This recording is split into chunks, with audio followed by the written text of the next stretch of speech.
Hello and welcome to Spy Hard's podcast, where your hosts go deep undercover into the world of spy movies to decipher which films make the knock list. But remember, this information is strictly for your ears only. I'm Agent Scott. And I'm Cam, the provocateur. Well, Cam, we're going solo this week, so the question is, what are we talking about? Yes, sir, we are. Yes, sir, we are going solo. Yes, sir. Yes, sir. Yes, sir. We are tackling 1951's My Favorite Spy, starring Bob Hope and Hedy Lamarr. Yes, sir. Yes, sir, we are. I can't wait for you to come to the Brown House. Yes, sir. When I said that out loud, it sounded way more like a euphemism, but I'm okay with it. Did you catch on at one point someone said, "How now, brown cow?" And it just gave me Avengers flashbacks. I didn't get that flashback, but now I have, and I wish I hadn't. Thank you for that. Was that like a saying back in the day that people dropped in spy movies a lot? I don't get it. It's so weird. It's kind of one of those things that's like in the same realm as the rains in Spain fall mainly upon the plain, Yes, and then sir. there's like a retort. Yes, sir. Yes, sir.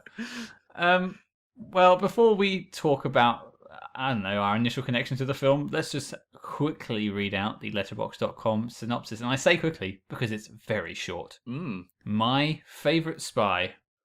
A burlesque comic doubles for a spy in Tangier and meets the spy's girlfriend, who is also a spy. That's amazing. They didn't even have a tagline in there like, I don't know, this season's sexiest comedy or something like that. Like Bob Hope will whistle your way into your hearts. Yeah, that's right. I mean, the IMDb one's a bit more fleshed out. Do you want that as well? Why not? Roll it. Okay, we've got the free time. Let's do it. Yeah. I'm usually reading the second paragraph by now. A burlesque comic who resembles an international spy is recruited by the government and sent to Tangier to retrieve a sensitive microfilm before it's captured by hostile foreign agents. Sure. Why not? I mean, this It movie doesn't even mention Hedy Lamarr, that one. She's not it even in doesn't. that. It doesn't, and that is a crime unto itself, but I mean, this is the case for all comedies. This isn't specific to My Favorite Spy, but a lot of these movies, it's really just kind of a clothesline to hang jokes on. So, yeah, that pretty much explains the premise of a comedy that pretty much thrives on gags. Sure. Well, we usually talk about our original connections with the film, but I can make it very short. I had no idea this film existed until you said we should cover it. Yeah, okay. So, like, I really didn't have much familiarity with this, but not so long ago, I watched a documentary called Bombshell, the Hedy Lamarr story.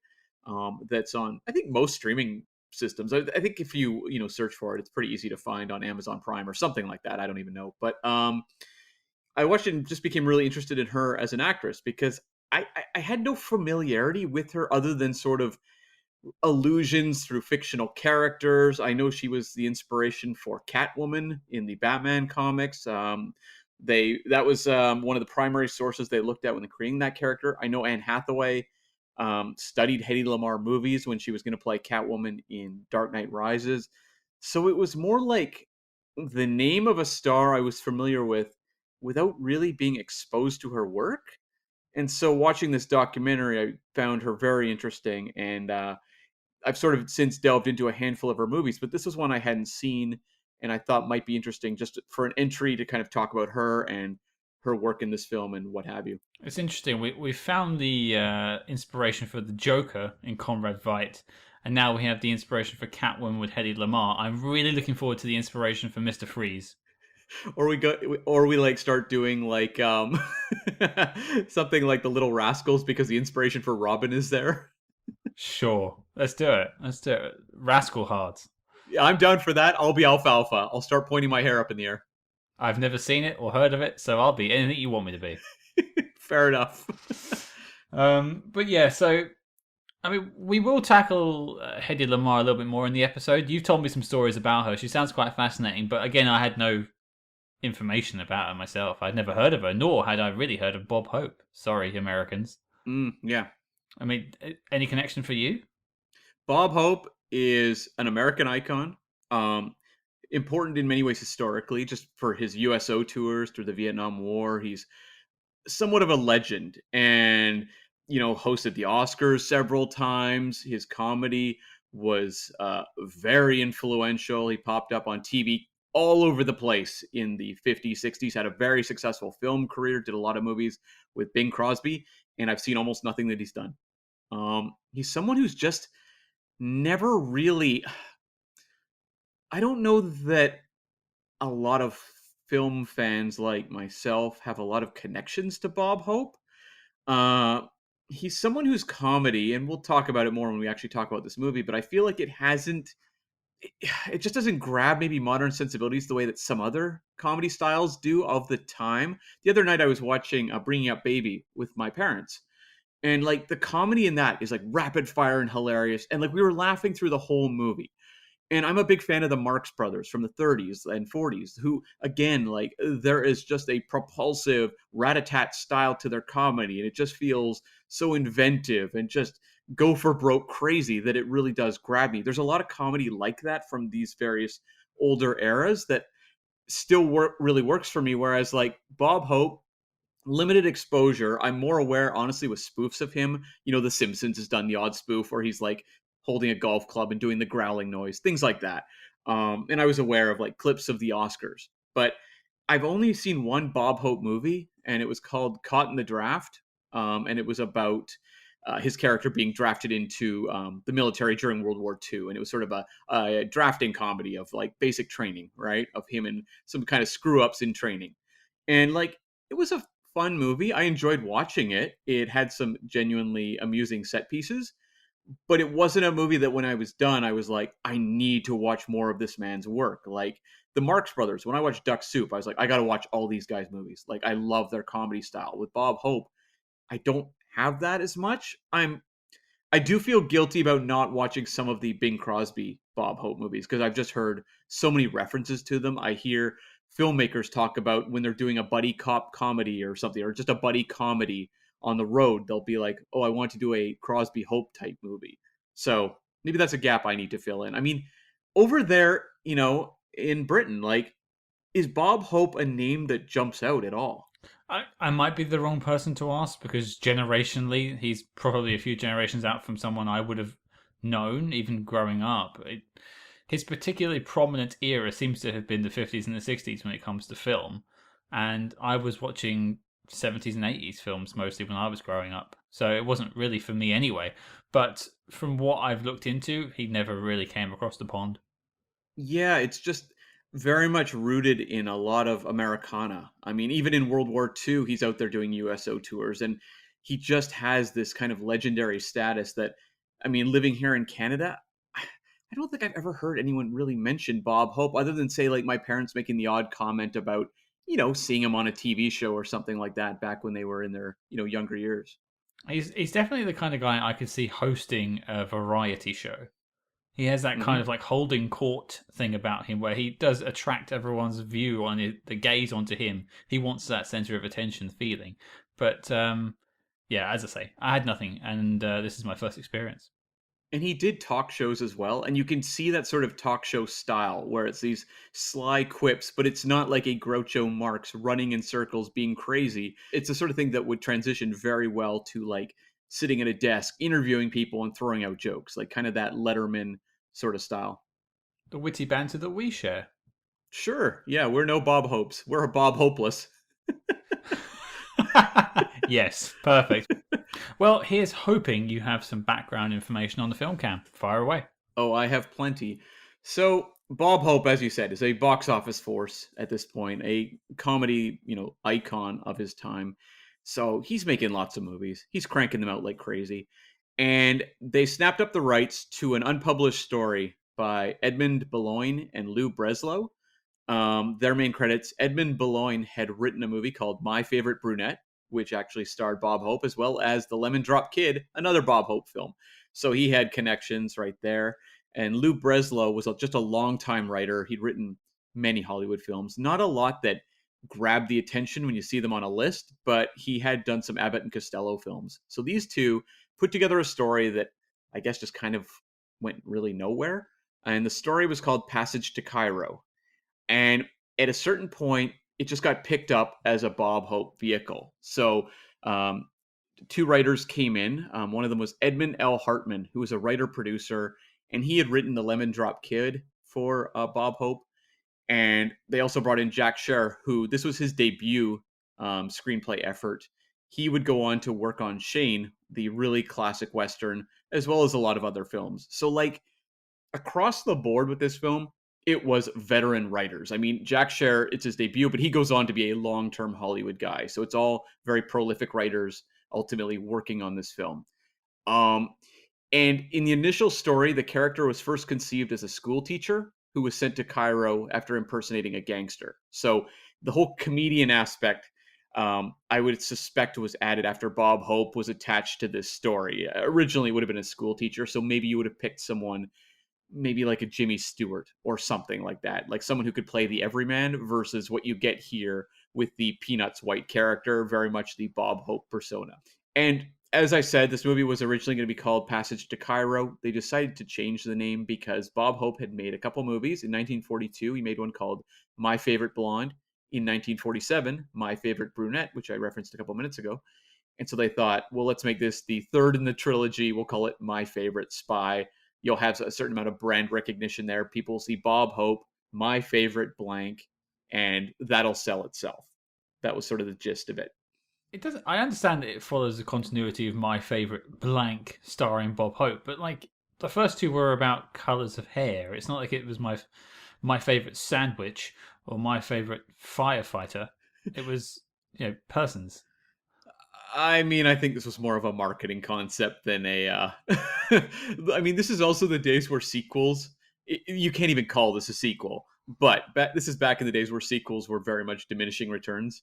So I would suspect it was just entirely name branding. People would make the mental connection and buy a ticket because they'd seen Bob Hope in a movie called My Favorite Blank that they enjoyed. That's about as far as it goes. I don't think they were even writing it with that in mind. Okay, fair enough. I suppose. I mean, if they changed the script to whatever they want and then made him a comedian as well, they could do what they want at the stage. Mm-hmm.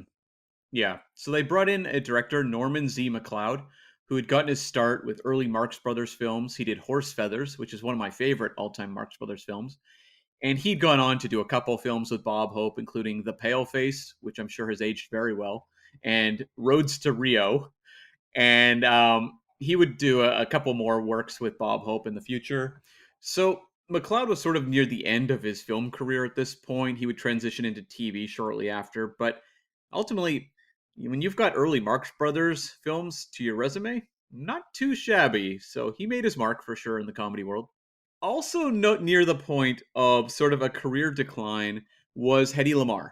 She'd had a very prominent career in Hollywood. She was a hugely buzzed about movie star for quite a long time. But, well, Scott, when you are an actress who's sold as being the most beautiful woman in the world, aging is not something that 1950s Hollywood was interested in.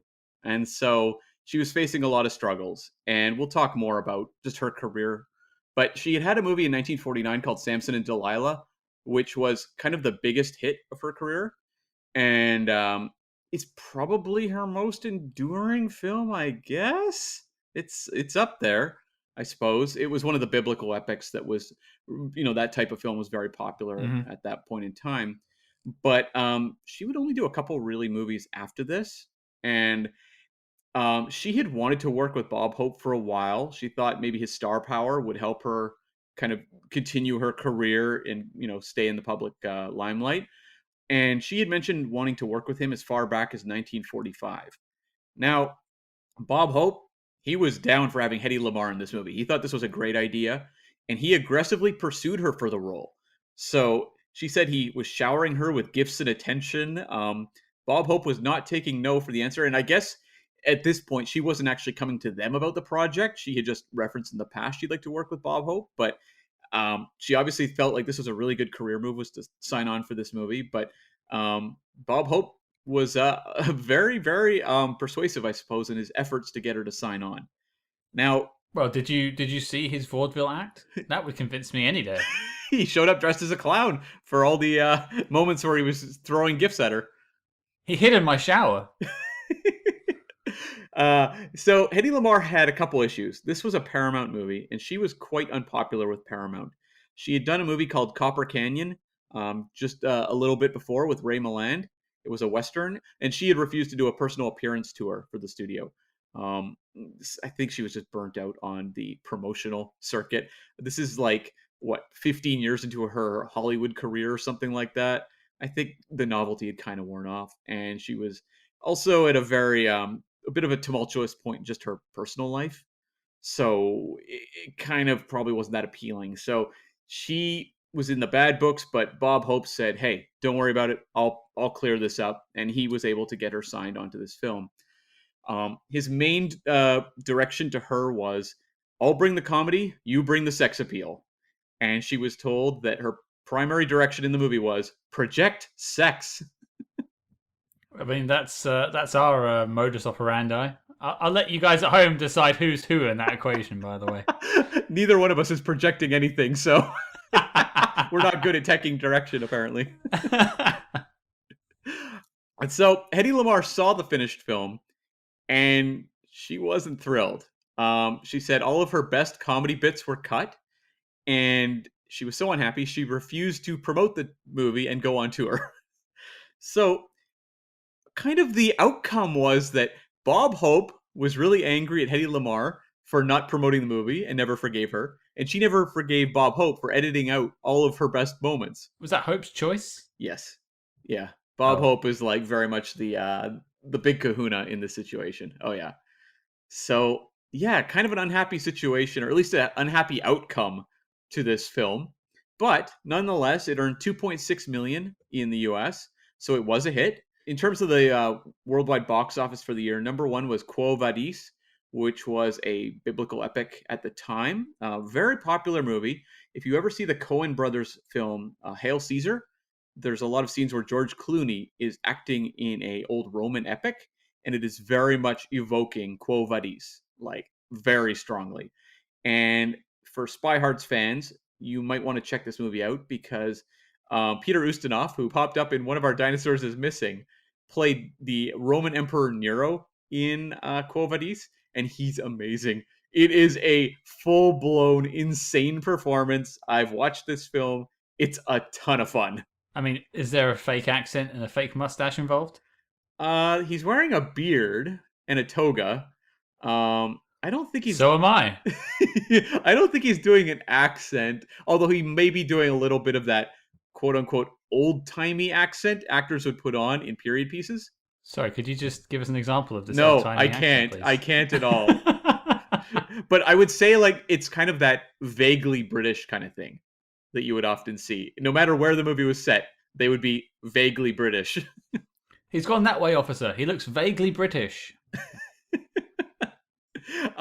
Number two for the year was David and Bathsheba, starring Gregory Peck, which was another biblical film. I have never heard of this one. I think I'm going to track it down though, because these old timey biblical epics are they're pretty fun to watch actually. And number three was Showboat, an adaptation of the musical starring Ava Gardner. So like ultimately this movie was successful. It wasn't like a massive blockbuster, but it was successful. And Bob Hope actually also this year had The Lemon Drop Kid, which was being shot before My Favorite Spy, but was released the same year, just before My Favorite Spy, and also performed decently. So decent year for Bob Hope. As for Hedy Lamarr, she retired in 1958, just 7 years after this film. So this was near the end of her film career, and we'll talk more about her going forward. But that sort of sums up the behind the scenes on My Favorite Spy. Well, we've definitely set the table. I think now we need to find out if this is our favourite spy film. As this is your pick, Cam, I think you should give us your thoughts first. Oh boy. Okay, so My Favorite Spy is the sort of movie I feel like my mom would refer to as cute. You know what I mean? Like it's Mhm. totally a trifle. Like it's a movie where it's coasting on the charisma of its two stars. And we have this sort of very workable scenario where Bob Hope has to impersonate, kind of this evil spy and kind of go through these various scenarios where he's basically a bumbling fool trying to get through espionage moments. And in terms of just keeping my attention, it totally worked. I thought it was fun. It was breezy. I enjoyed the chemistry of the two leads. And there's some fun scenarios here. Was it a laugh riot? No. I would say that I laughed few and far between through this movie. It was more like I just kind of was amused at the lighthearted energy of it. Um, it is a movie star showcase, though, so it feels like it's from that era where you would buy a ticket to this movie to watch two of the biggest stars in Hollywood just project what they do best on the big screen. And I'm not going to speak to whether this is the greatest Bob Hope comedy of all time, because I think people more educated in Bob Hope comedy can comment on that. But for me, like, I'm pretty sure he's more inspired in other films.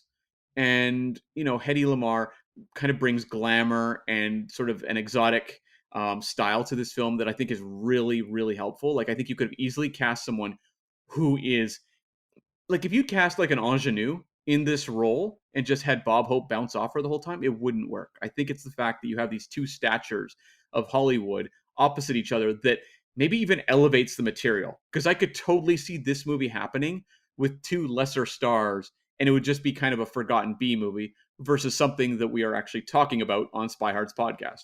Well, I want to discuss what you just said, but I think it's probably best to get my initial thoughts out of the way on this one, just to set it up a little bit. So, like, some people don't like hearing nails on a chalkboard, Hmm. right? And, like, for me, that version of that is like styrofoam. When you rub it against styrofoam, it makes that horrible squeaking noise. That just winds me up. I mean, have you got something similar, Kat? I'm not good about chalk on a chalkboard. That always drove me nuts as a kid. That's a strange one, but that's your thing. That's fine. Well, it turns out I have a second one, and that is whatever Bob Hope is doing at any time in this film, because he got on my fudging nerves, I have to say. There was nothing about him I particularly liked. I found his entire gimmick to be just annoying. And that was really hard to get past to sort of look into the film. Luckily, when Hedy Lamarr turns up, it's better, Yeah. because at least he's not playing himself for a while. But that stuff at the beginning where he's doing the vaudeville act and then he does that little song and dance number at the end and all that gimmicky stuff, it drove me up the wall, I have to say. But I didn't, to sort of what you said earlier, I didn't really feel any chemistry between them, which is one of the things that held me back from this film. Like, as you said, they're two big stars. You would think they would work well together, and you said they wanted to work together. But I didn't really feel that energy between them, and Bob Hope annoyed me. The spy plot was fun. I think there was problems with that too that I'll get into. But I really didn't enjoy this experience. I get it. Like, the thing was, throughout, I would kind of just smile at sort of the Bob Hope energy. And there's very much a comic persona there. And, for example, look at the now, right? A character like Adam Sandler in his films. There's a lot of people who are like, I can't stand Adam Sandler. I would never want to watch any of his comedies. I think that's kind of the case here with Bob Hope, where it's a very specific comic persona. If you don't like it, if it doesn't gel with you, you're not going to find him entertaining to sit through this film. And for me, I never found him funny. It was just kind of like more of that. I don't know. I guess sort of the ironic distance he brought to it was somewhat fun. Just the idea of this guy who's kind of just bumbling through a scenario, but also commenting on it at the same time. He often breaks the fourth wall. Moments like that. Again, it feels a little bit like almost like a talk show host working their way through a movie like this. And it's why I kind of struggled with the movie in terms of it being a comedy. Because generally, when we're going to recommend a comedy to someone, it's because it's going to make them laugh. And it's very hard for me to argue that my favorite spy is going to make you laugh. Yeah, I can see what you said about your mum thinking about this as well. I can actually see my mum really enjoying this film. But then I think my mum's a simpleton, so I don't know. But my mom would be like, it was cute, as in, like, yeah, it was fun to sit and watch for 90 minutes, but I'm never going to remember anything about it 30 minutes from now. Sure. For me, as you said, the comedy didn't land. The spy plot was okay. I mean, my problem with the spy plot is, I mean, to just generally set it up for people listening at home who may not want to actually watch the film. Bob Hope's character of Peanut White is mistaken for this international man of mystery who's taken down by the police, and then they decide to put him undercover as this man, send him off to Tangier, to meet up with Hedy Lamarr and obtain some microfilm for the US government and bring it back home. However, during the film, the international spy Eric Augustine escapes hospital and comes back to Tangier as well, and is very quickly dispatched. I thought there was probably a bit more fun there to be had if they had him in the film more and had two Bob Hopes. That I would have thought would be better. I totally understand that point, and I suspect this maybe had to do with budget. Just having two Bob Hopes run around gets quite complicated technically, as well as if they're going to try to show the two of them on screen at the same time. I just don't know that they were going to pay for that, especially, you think of like 1951 technology of trying to make that work. If Mm. you did it now, it could totally work. But there was points where, well, when he finds the body of, his doppelganger, the evil doppelganger, and it's very clearly not Bob Hope. Yeah, I mean, the version I watched wasn't exactly high definition, but even then I could see it was clearly just some guy, not even dressed the same. Just it was just another white guy. Yeah. Yeah. One bit did make me laugh, I have to admit, is when he's initially mistaken for this spy, Eric Augustine, and for some reason the FBI, I assume, have a full on printout of this guy to match people up against. That's like the weirdest police thing I've ever seen in my life. They just unroll it from the ceiling, like, hey, there he looks just like him. That was a strange little gimmick there. And it's like life size as well. Like, Yeah, where did they yeah. get this printout? Did Eric Augustine, this ruthless evil spy, stand for a photo like that so that they could create this life size poster? It's a very strange choice. It's the sort of bit that, like, I mean, look, there's no shortage of these sort of mistaken identity situations happening in spy comedies. You could say that North by Northwest did it somewhat as well. It's obviously a little more complicated in that film, but same kind of idea of, Cary Grant being mistaken for a spy. Hmm. Here, I think they really missed out on one element of this, which is that the Eric Augustine we see in the film, played by Bob Hope, there's no real comic value to that character. Like, he's just kind of a bad dude. Like, they didn't make any effort to give him any sort of comic persona. Well, would you have? He was the bad guy technically. Like he shouldn't have been funny. He was meant to be this serious killer. But can't you make the villain fun? Like, I think you completely could. They play him actually very blank. I was like, oh, okay. Like, sure. I think Bob Hope is meant to be the comedy in the film. I should say, but Peanut White is meant to be the comedy. No one else is meant to be funny, That's true. which probably stands up to the whole thing of Hedy Lamarr's scenes being removed as well. It is literally Peanut is the funny person, and everyone else is super serious. Well, and it's like, Bob Hope said when he was talking to Hedy Lamarr, I'll bring the comedy. So it was very much built around this entire film is going to function as basically a vehicle for Bob Hope comedy. And I just would love to know what an audience like watching this movie in 1951 is like responding to. Like, for all I know, people were roaring through this movie, but it's it hasn't aged, I feel like, particularly well, even in relation to other comedies of the 50s. Put on Some Like It Hot, and an audience now will still be laughing through that movie. My Favorite Spy. I think a lot of people would sit there going like, I don't really understand a lot of these jokes, because that's how I felt. He had a number of quips through this movie where I was kind of like, okay, like I don't really get that. I wouldn't say it dates itself that much for me. I mean, there's one joke about he's not my president. I voted Republican, and stuff like that. That you'd have to know who was in the office at that time. So that dates it for sure. But I just feel like sometimes when I'm watching older films, you just think, is this what entertained people? Yeah. Like, one of our dinosaurs is missing. The second time this film is referenced in this movie. But in 1975, that must have been entertaining for some people. And apparently, Bob Hope was entertaining for some people. Well, and when I say dated, I don't mean in terms of like the content of the jokes, as in it being, period specific jokes you wouldn't understand, but more in the sense of like the rhythm of it, the pace, and just like, if you're going to do this type of movie, I would think now, or even honestly in the 30s screwball era, it would be much faster paced. If you drop like a Marx Brother in this movie, the jokes are going to be flying a lot quicker than they are here. Like, My Favorite Spy has a almost leisurely pace to the comedy, where it's just kind of these tossed off quips here and there that doesn't really carry you through, because going in, and it's very evident early on, that the spy plot holds only so much intrigue. And so you are relying on sort of this, you know, comedy commentary to carry you through the experience. And for some, it's sort of like gentle humor that'll get them through the end, okay. And for others, they'll be like, I just don't understand a lot of these quips. Like, they just aren't funny. Yeah, it's just when I'm looking back on some of these older comedies, now I was just thinking of Rodney Dangerfield, for instance, and like Aladdin references him when Genie says, "I can't believe I'm losing to a rug," and he does the whole funny face and pulls his collar.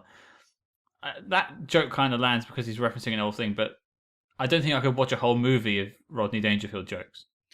Back to School is pretty fun, but yeah, I mean, comedy is always pretty heavily tied to its era. A, a lot of the time, you do get those timeless comedies that endure. Those are the special cases. But for every There's something about Mary. Yeah. for every Some Like It Hot from the '50s, there's countless My Favorite Spies that were reasonably popular. People went and saw, and then Hmm. forgot.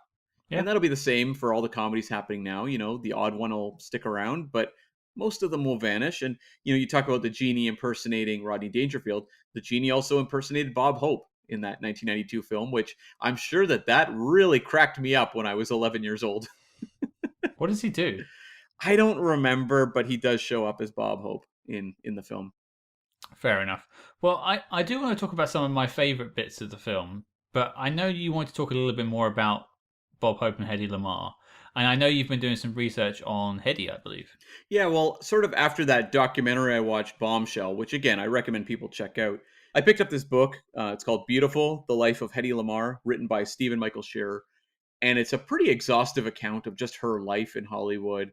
And the documentary Bombshell delves a lot into Hedy Lamarr's scientific background, where she was sort of a self-taught inventor, someone with no real formal education in the sciences, but had a real knack for learning quickly. Like, my guess is, if you were to test Hedy Lamarr nowadays, she was probably like a genius level IQ.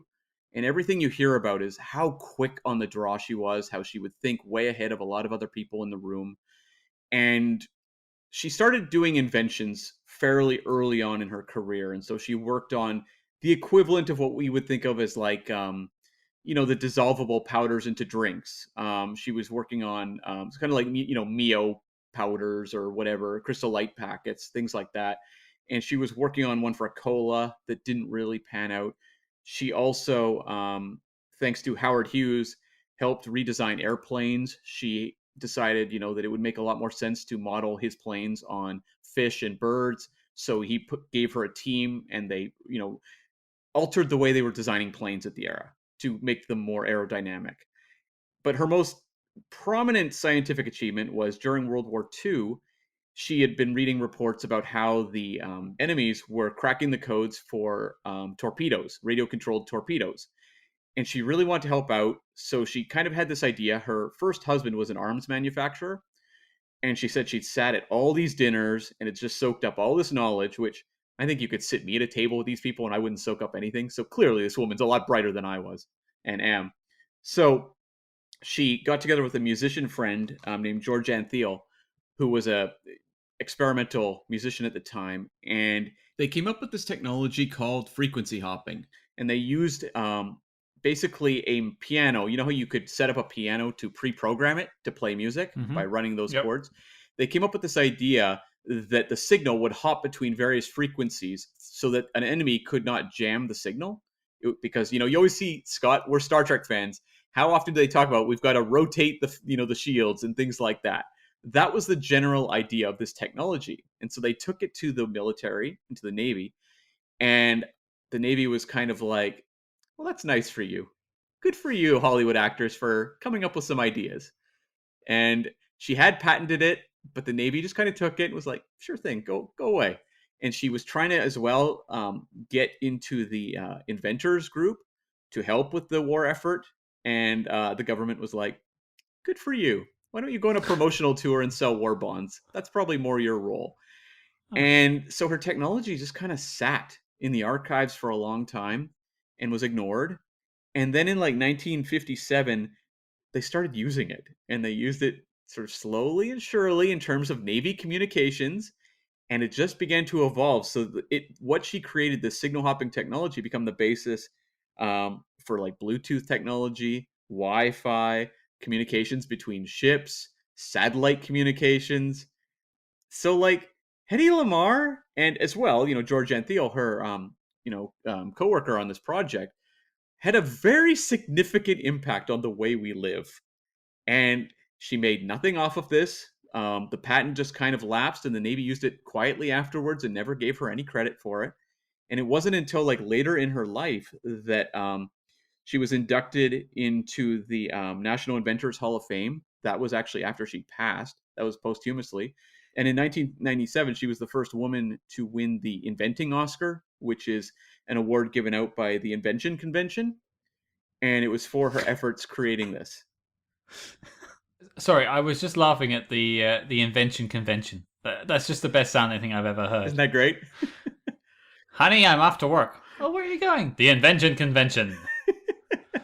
So it's just like I find her a fascinating case where you wonder what could have been. Like she was a successful actress, and she worked, a lot for her, time period. As with so often, so many actresses of that era, they just kind of stop working once they kind of get to around their 40s, and that's entirely the way the studio system worked in that era, was phasing out actresses once they got to a certain age.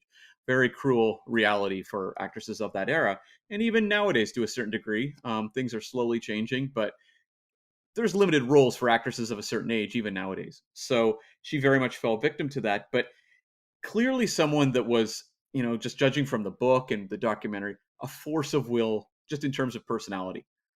So, her life was not easy. It was often very chaotic. There was 6 marriages. She did not get along with studio heads. She had a very dominant personality, and later years were pretty unhappy. A lot of just lawsuits, scandals, just general depression, probably issues like that. So, fascinating figure, and I'm just curious.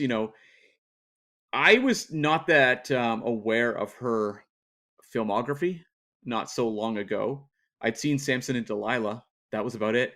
And since then, I've watched films like The Strange Woman, which is really good, and The Dishonored Lady, but not a lot. I watched also Algiers, which was kind of her breakthrough. But Scott, you said you'd never really heard of her. Like, I can kind of understand why. Her filmography is not held up, and it really makes me question the movie stars of today, 40, 50 years from now. How many of them just completely fade into obscurity? See you later, Shia LaBeouf. I mean, I would like to see more of her. I actually would probably go out of my way after this to see more Hedy Lamarr films, maybe some of her better ones, because she was probably my only saving grace in this entire film. She, I, it's interesting that she was too smart for the room that she was in, because she seemed like she was too smart for this film. Yeah. It just felt like she was punching down a little bit. Maybe that's what didn't lend to the chemistry for me, because you've got Bob Hope just dancing in circles, looking like a prat, while she's just sitting there going, "Yeah, but the microfilm, the world's gonna end. Can we get on with this, please?" Mm. Mm. Yeah, it also, the whole Bob Hope is the comedy and no one else is, it doesn't work that great with her, because I think we want to see her be funny, and she's done comedies. So it's not like this is an actress who can't do comedy. Like, she was capable of doing it. Primarily, it treats her the way that a lot of films did, which is maybe why her work hasn't aged spectacularly, in that they used her for really, her big thing was her close-ups, and the fact that the costume designer Edith Head did like the majority of her costumes through her career. So like, if you look at reviews of the time, they would just be commenting on, what is she wearing, what is the glamour she's bringing into this movie. And it feels like that's what they're doing here. They're like, put Hedy Lamarr in like amazing dresses and put her on the screen, and Bob Hope can kind of run in circles and be silly. Well, I mean, she's billed as, and I quote from IMDb, the most beautiful woman ever to appear in films. Hmm. And that was what she was known as, I mean, in the 50s at least. Even before. That's how they actually sold her initially in her career when she first came to America, because she was a born in Austria and had Jewish ancestry, and she had to escape once the Nazi Germany was rising, so headed over to America in 1937. So that was how MGM sold her to audiences, was the most beautiful woman in the world. I think it goes back to what you said earlier. If she had been acting today, I think this would be a very different story. I'm not even sure she would be acting. I think she would be working at NASA or something. Hmm. But yeah, I get it. She's a stunning lady, but I think there's some scenes, like one of my favorite scenes in the film is probably the biggest set piece, which is the fire truck Yeah, escape. yeah. And you can tell she's got some chops. Like, she knows what she's doing. She's acting really well in that scene. And then you've just got Bob Hope screaming. Ugh. But yeah, that's a really great scene, and I think stuff like that shows that she had more range than we saw. Yeah, like they're using her a lot for just kind of romantic appeal through the movie. Like, Mm. it's not hard to sell an audience that Bob Hope would be won over by Hedy Lamarr. Like, we're with the movie. We understand the point it's trying to make. And I mean, it's a lot of like, this is very clearly a movie star. Like, she looks like a movie star the second she shows up on the screen. And you get that moment where she's in the back of a car, and the way she's revealed is like holding her hand out to light a cigarette that Bob Hope has in his mouth, and it's just Mm. showing her hand, and then the camera runs up her arm to kind of showcase this movie star that they have in their picture. And yeah, I agree with you. Her driving in the well, everything to do with them dressing as firemen and going down the poles and all that, those are the moments I wanted more of. Or also, even Mm. later in the film, she has a fight scene with Bob Hope where she's really angry at him and is chasing him around a room, like kicking him and throwing things at him, smashing him over the head with like a vase. To me, I'm like, this is actually funny. I was actually chuckling at a couple moments of that whole sequence. I wish we had more moments like that. I know we're talking about things we liked, but that's one of the critiques I made in my notes. Was there's this like boggy section in the middle, and that's where most of the spy plot happens. Funnily enough, it's where the whole microfilm comes into it. It's where the exchange happens. But the lively parts of this film are the beginning and the end, and they're the bits that kind of get you through it. But it's interesting that the best bit is the bit that has the most amount of Hedy Lamarr in. Yeah, you can feel the energy sort of sag once she disappears in that middle section, because she shows up early on, Mm-hmm. makes quite an impression on the film. You get like a musical number with her, you get a dance number with her and Bob Hope. Like, it's all working. It may not be laugh out loud hilarious, but there's a chemistry there. At least I noticed, I felt a chemistry there. And the movie just kind of feels a little more alive. The problem is, and it's something that I think grates on me with a lot of comedy that falls into a genre. So if you're making kind of a wacky comedy that is a spy film, and this isn't just reserved for spy films, I would say the same about, you know, buddy cop films or any other genre you're kind of putting your comedy in. When you start to focus too much on the details of the plot, the comedy starts to unravel. So in this case, I have this wacky vaudevillian comic played by Bob Hope going undercover as a spy. Perfect setup for comedy. Sure, I can have him just cracking jokes and being funny throughout this movie. But there's a certain point where we start to focus a little too much on the ins and outs of the spy plot, and it's very convoluted. There's a lot of players. We're being bounced around all over the place. And I like going to different settings, like the casino, for example. But in terms of the details, they begin to get a little overwhelming where the movie's becoming convoluted. Whereas I think it's better just to keep it fairly simple and just play up the comedy instead. Like, the audience doesn't genuinely care about the spy plot. No, not when you've had 20, 30 minutes of, Bob Hope's vaudeville comedy act. Yeah. It's the Bob Hope show, and then he becomes this serious dude, which isn't really in his wheelhouse. And as you say, you've got all these other players that you're not really sure who they are or their names. They're just kind of there. And then like there's this whole subplot of Hedy Lamarr potentially stabbing him in the back, but then she comes back around later that I'm not sure I really followed.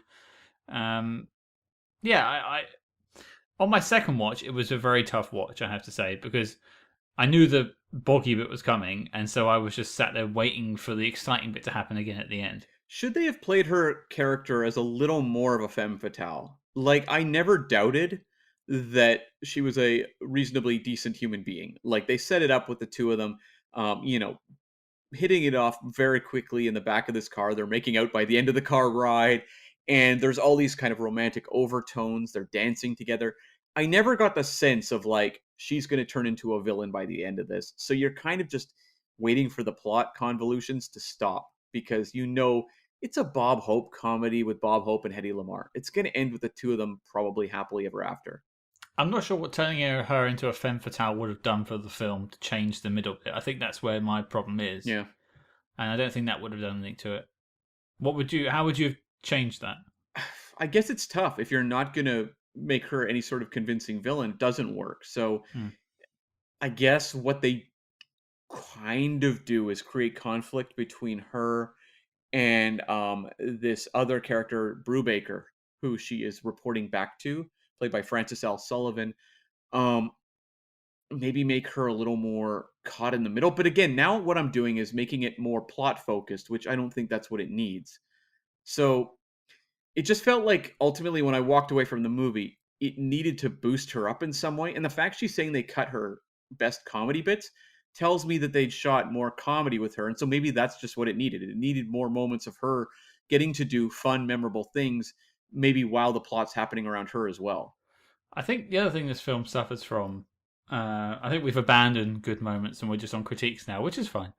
Um, is what I would call the Condor Man problem, Okay. where you have a person who becomes a spy but wasn't a spy, and then just becomes very good at it all of a sudden. You know, he didn't want to be a spy. I say he, Bob Hope, Peanut White, didn't want to be a spy. He just wanted to go back to his vaudeville act, and then he gets to Tangier, and amazingly, it basically goes without a hitch until he needs to get out.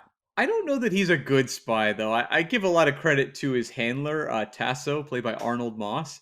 It feels like this character is the one doing all the heavy lifting, kind of kicking Bob Hope in the butt from scene to scene to get him into the right situations. Yeah, maybe, but just like I'd almost would rather have seen him struggle through these things in a comedic way instead of having the Tasso character like reel him in every time. Because you can see like say for instance when he gets the message from the fortune teller and he's flirting with the two girls just before it, and you know Tasso's like, get rid of him, you need to focus on the mission. Whereas I want to see him try and like balance off two girls at the same time, Sure. and that seems like it's more fun than the whole trying to get the message thing, and Lamarr's dancing around him.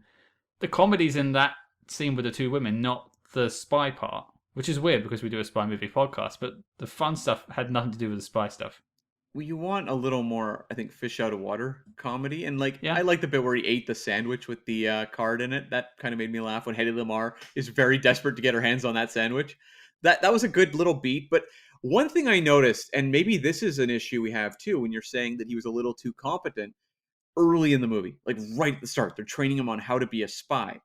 And one of the things is that Eric Augustine is this very brutal character, has a way with the women, they say. They really build that up. And so they're like, clearly, Peanuts White, you need to also have these skills. And basically what happens is just this like woman agent takes him into an office and just kisses him a few times. And the whole thing is it's so stupid. But the kiss has to be so amazing that it tears nylons. Literally, like there's tears going up nylons while they're kissing. That's what he has to be able to do. And so this happens. They walk out of the office. She nods to her, male coworkers and is like, "Yep, he's got it." So you're like, really? This character doesn't have to struggle for anything? Everything's just kind of handed to him. I mean, that's how I was initiated in spy school. I don't know about you. Some lady pulled me into the closet, said, "Kiss me till my nylons go," and well, I gave it my best shot. What's actually funnier about the whole nylon thing, which I still don't quite understand, is obviously he passes that test and then he goes to Tangier and meets Hedy Lamarr and talks and has that kiss that you just mentioned. But then apparently he's wearing nylon stockings and they rip instead. Okay, I think that is a joke that maybe an audience now doesn't understand, but I think in the time, the joke is that any man kissing Hedy Lamarr, it's his nylons that are going to be ripping. I think that's what the joke is. Yeah. I get that joke. Yeah. I'm not an idiot. Well, I am, but I got that joke. But my question is, when did men wear nylon stockings? I'm wearing them right now. And you look very fetching, but that's a whole other thing, though. Sadly, they have no tears in them. Bob Hope's just not doing it for you, buddy. Nope, nope, clearly not. Well, if if people in the I don't know the 40s and the 50s, men wore nylon stockings, let us know. I didn't think they did. Was it nylons or was it just really high socks? Like, did men wear high socks in that time? Well, I mean, has anyone kissed you and your socks ripped? Not yet, no. But I emphasize yet. Challenge accepted. That's right. I actually thought that gag of the nylons riffing, while bizarre, it actually did get a laugh out of me. And it does pay off in a great way where they're in that barrel at the end making out, and then suddenly the barrel bursts open because the heat, the Mm. passion coming off of these two actors. There's a shot I saved of that image of them both going back into the barrel, and Bob Hope just sort of rolling his eyes like, "Oh, here we go again." I just thought that's all, folks, kind of ending. Yeah. Just need the Looney Tunes music to play us out. Yeah. This is funnily enough. Actually, I did think of you when I was watching this bit, because I want to get trapped in the barrel with you too. Um, no, because we spoke about recently the house on 92nd Street Yeah. a couple of months ago, and you said, "Is this what you pictured when you were talking about old films and being kind of worried about them?" And I said, "Yes. This is also another example of things I was worried about. Mm. Like it's all just a bit too hokey. Like one of the things I had a problem with is that this was all set on a soundstage. Like it's clearly all What? sets. Are you saying they didn't go to Tangiers? I'm sorry to tell you, Cam, they did not go to the Tangiers. Bummer. Yeah, that I know. It has that old timey feel. To me, I don't mind the whole backlot feel. That has a certain amount of nostalgia for me, just in terms of watching old movies. But it was to me more just like the sort of the relaxed pace of the comedy. That's what to me felt a little tougher because, like, I just have a hard time imagining like showing this movie to someone who was younger and them finding a lot of humor in it. It's kind of like, oh, okay, cool. Seen this done better in the years since. Movies like the Melissa McCarthy spy film, or there's a lot of spy comedies out there. Top Secret. These types of movies have just done this sort of scenario a lot faster and funnier and with a little more invention. This doesn't feel like it's the all-timer Bob Hope comedy. So, you know, it's kind of like that mid-level kind of movie that just doesn't have as much energy as it probably should. It's strange because like it's not. This isn't going to be a disavowed No. entry. I can tell you that ahead of time. It's not bad enough, but I mean, I won't spoil my Knotless thoughts, but like it's not great either. It's just so middle of the road, and I personally found Bob Hope to be quite grating, so I was just left cold. Was there any moments that made you laugh? Because it is a comedy, and I will say, like, I didn't laugh a lot in this movie. I'm just curious if there was any moments that stood out to you as like genuinely getting a laugh from you. You're thinking a long time about this. This is very worrying for Bob Hope fans out there. I did start the film off with some high hopes. That's when you saw Peanuts White for the first time, and he's cutting his name out of the sign of the vaudeville act he's doing and putting it on top and saying, "Oh, a star is born." And I just kind of laughed at the whole thing, trying to make yourself look bigger than you are. And then he obviously gets arrested for it. But I did also make a note down of what his clown name is. Okay. It's Boffo. Yes, that's right, Boffo. Yeah. So I did have a question for you, if this did come up. What's your clown name? Oh my God. Um, is it Provo? Provo. Cam Provo I'm Smith. taking provocateur and trying to turn it into a clown name, and Oh, yeah, I'm kind of failing yeah. miserably. But sure, I'll go with Provo. Provo the Clown. That sounds right, actually. That sounds like an actor. I wouldn't go and see because clowns scare me, but Sure. yeah. I'm not. I don't really have one for me. I don't think maybe I just use Tiberius. That's not a good clown name whatsoever. No, I don't think I'd be a very good clown. I couldn't see myself in the mirror without running away. By the way, you referenced Tiberius. That's a Star Trek reference. Did you catch the other Star Trek reference in this film? A actor who appeared in this film had a very prominent role in the original Star Trek. No. And Okay. it pains me to say that out loud. So Arnold Moss, who played his handler Tasso, would later play Kodos in the original series The episode. Executioner! Yes, Kodos the Ah. Executioner in the original series episode Conscience of the King. So, And he was the guy that ran Kirk's planet when he was younger, right? And he escaped. yeah, Yeah, yeah, and yeah. Kodos executed half the population as a way to Because of the yeah food. to save Yeah. resources, and that episode's a whole tribute to Shakespeare. But that is who that actor was. Yeah, so it popped out to me when I was watching it. It's so funny. I saw him and I thought, I do know you from somewhere. And this is not me trying to win points back. Trust me, I don't care what you think of me.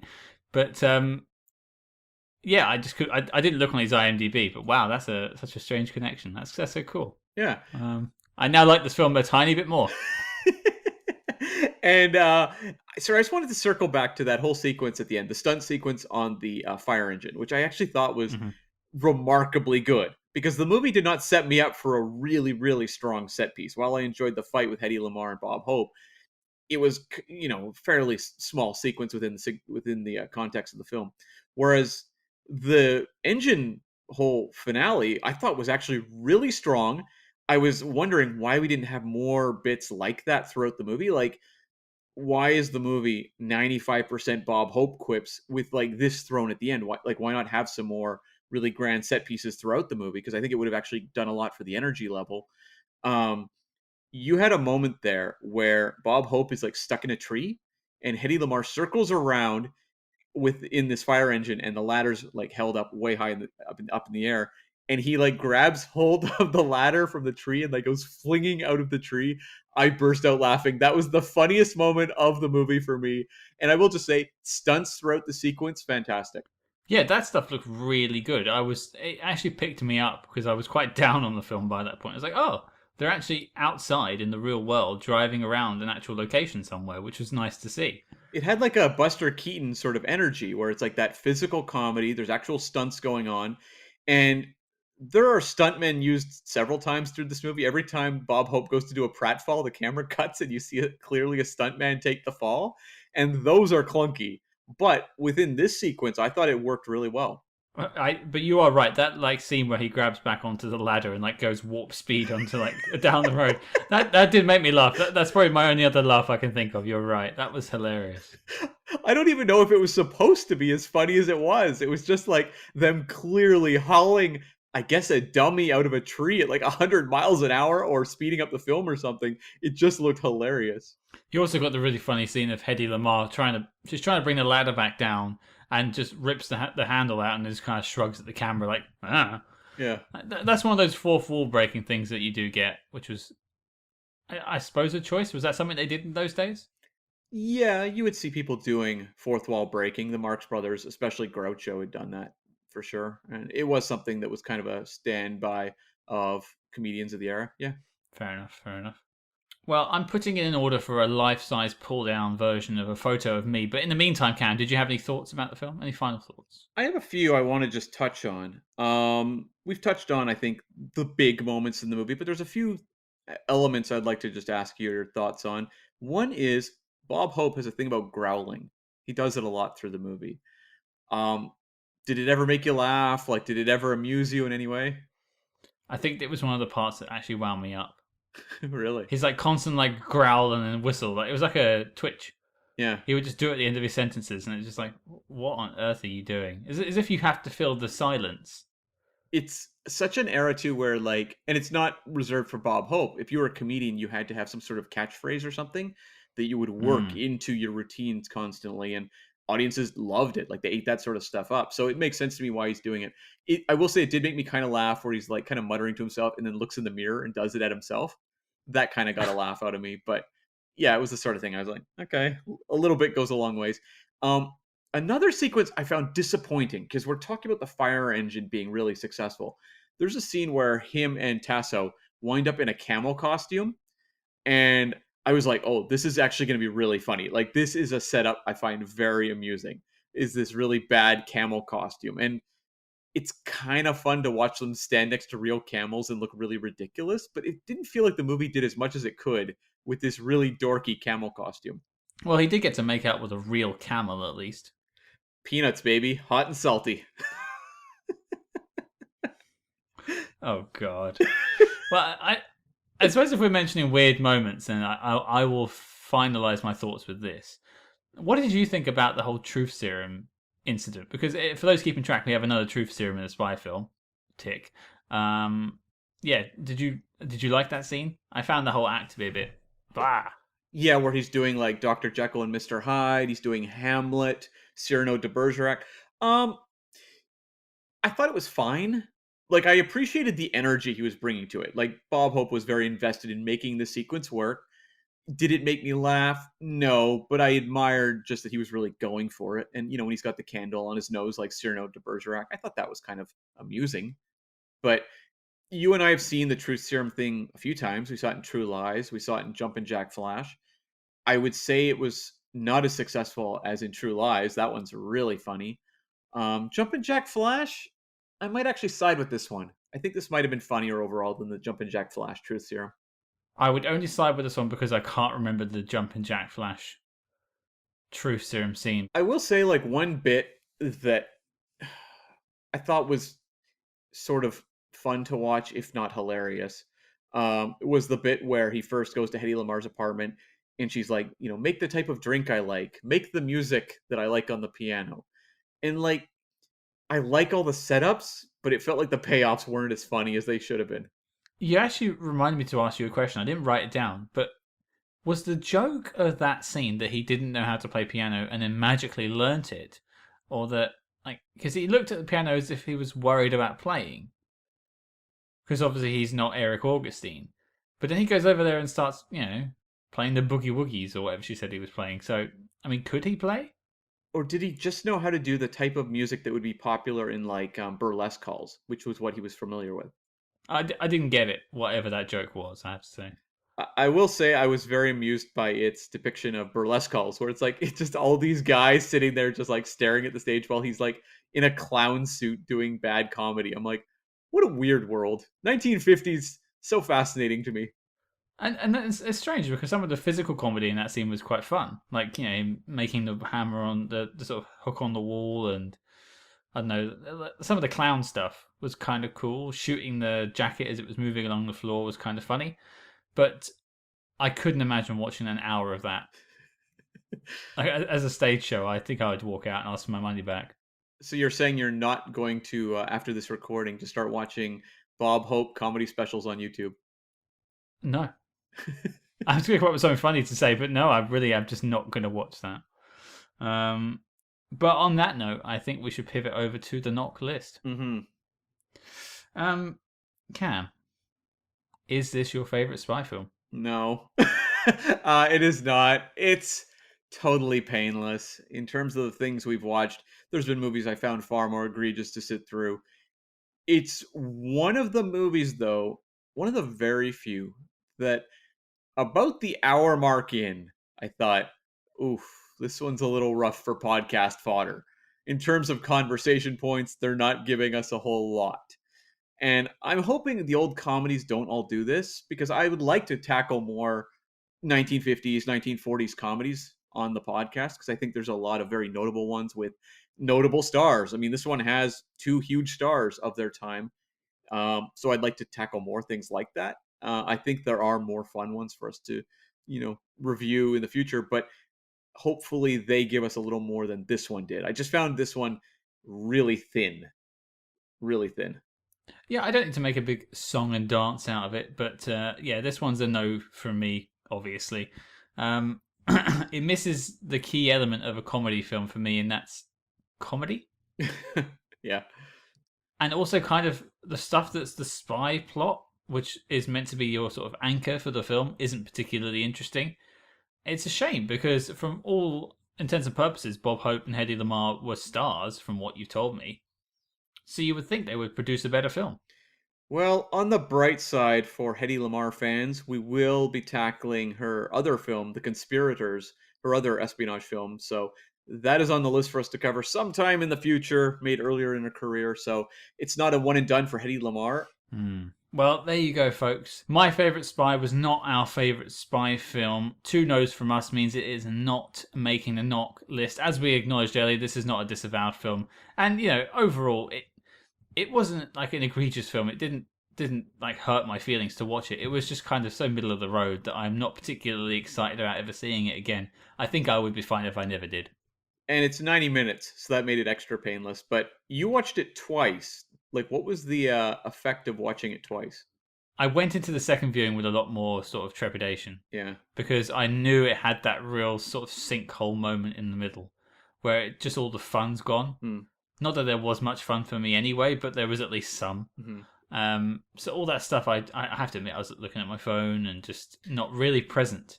Did the spy plot feel extra, kind of cumbersome the second time through? Yes, because there wasn't any tension to it because I knew what was coming. Yeah. And it wasn't like it's one of those spy films that you could sort of say, well, now you know the ending, you can go back and watch and see all the little seeds that it planted throughout. There's no seeds. Hmm. There's no overarching story. It is a spy plot wedged into a comedy. Hmm. But yeah, so by the looks of it, my favourite spy is not making the knock list, and as such, the dossier on the film is complete and filed as classified. And then what have we got coming up next week, Cam? Oh, we have a big one.